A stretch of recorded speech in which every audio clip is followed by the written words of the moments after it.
بسم اللہ الرحمن الرحیم اللہم صلی علی محمد وعلی محمد وعجل فرجہم وعلی محمد۔ اہل بیت ائمہ علیہم السلام کا ہم یہاں پہ سفر شام بیان کر رہے ہیں اور کن کن شہروں سے کن کن جگہوں سے آل محمد کو گزارا گیا اور کتنا مشکل تھا۔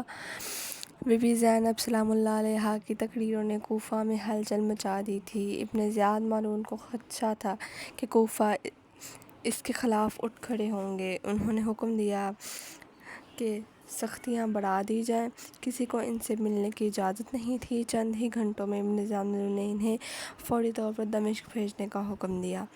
صحرا میں کوفہ سے دمشق تک کا سفر طویل اور مشکل تھا۔ اس میں 20 دن سے زیادہ عرصہ لگا۔ اسیروں کے قافلے میں زنجیروں میں جکڑے امام سجاد علیہ السلام، رسیوں میں بندھی مستورات اور یتیم بچوں کو کھانا اور پانی بہت کم دیا جاتا تھا۔ صحرا کی کڑکتی دھوپ میں زنجیریں گرم ہو جاتی اور ان کی جلد جل جاتی، لیکن امام نے کبھی شکایت نہ کی۔ راستے میں کئی نوجوان جانیں ضائع ہوئیں اور اہل بیت کے مصائب نے غم کے گہرے نشان چھوڑے۔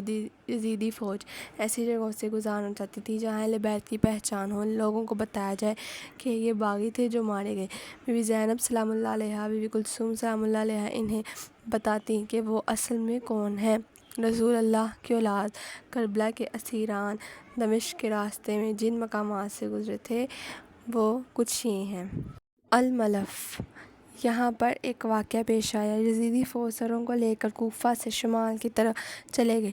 یزید ملعون کے سپاہی خوشیاں منا رہے تھے اور شراب پی رہے تھے۔ اچانک ایک ہاتھ خون میں لت پت نمودار ہوا اور آواز سنائی دی گئی جس میں پوچھا گیا، کیا حسین کو قتل کرنے والی امت قیامت کے دن اپنے نبی کی شفاعت کی امید رکھتی ہے؟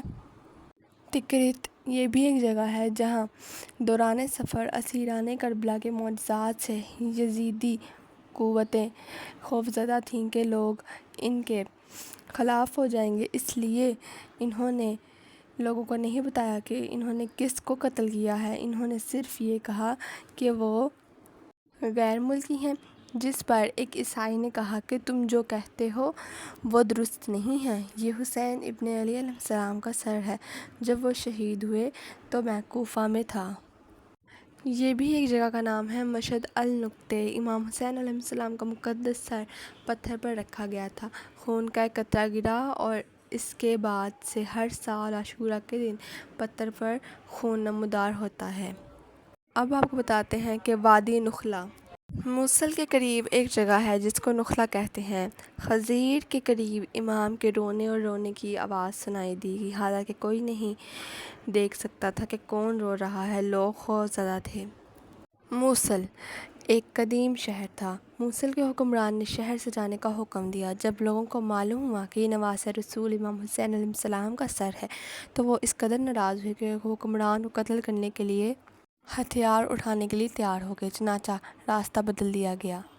ناصیبی، جب وہ وہاں پہنچے تو انہوں نے شہر کی سجاوٹ کا حکم دیا۔ اس مقصد کے لیے آئینے کا استعمال کیا۔ امام کا سر اٹھانے والا ملعون شخص نے داخل ہونا چاہا لیکن اس کے گھوڑے نے نافرمانی کی۔ جب لوگوں نے سر کو غور سے دیکھا اور معلوم ہوا کہ یہ سر امام کا ہے، انہوں نے ناصیبی کے حاکم کو قتل کر دیا۔ عین الوردہ، امام کا سر نیزے پر شہر کے چوک کے بیچ میں رکھا گیا تھا۔ کچھ نے جشن منایا تو کچھ رو دیے۔ حلب، حلب ایک قدیم شہر ہے۔ وہ پتھر جس پر امام کا سر رکھا گیا تھا اب حلب کی ایک مسجد میں موجود ہے۔ حلب کے مغرب میں جبل جوشان نامی پہاڑ ہے۔ امام کی بیویوں میں سے ایک نے اس پر اپنا بچہ ساقط کر دیا۔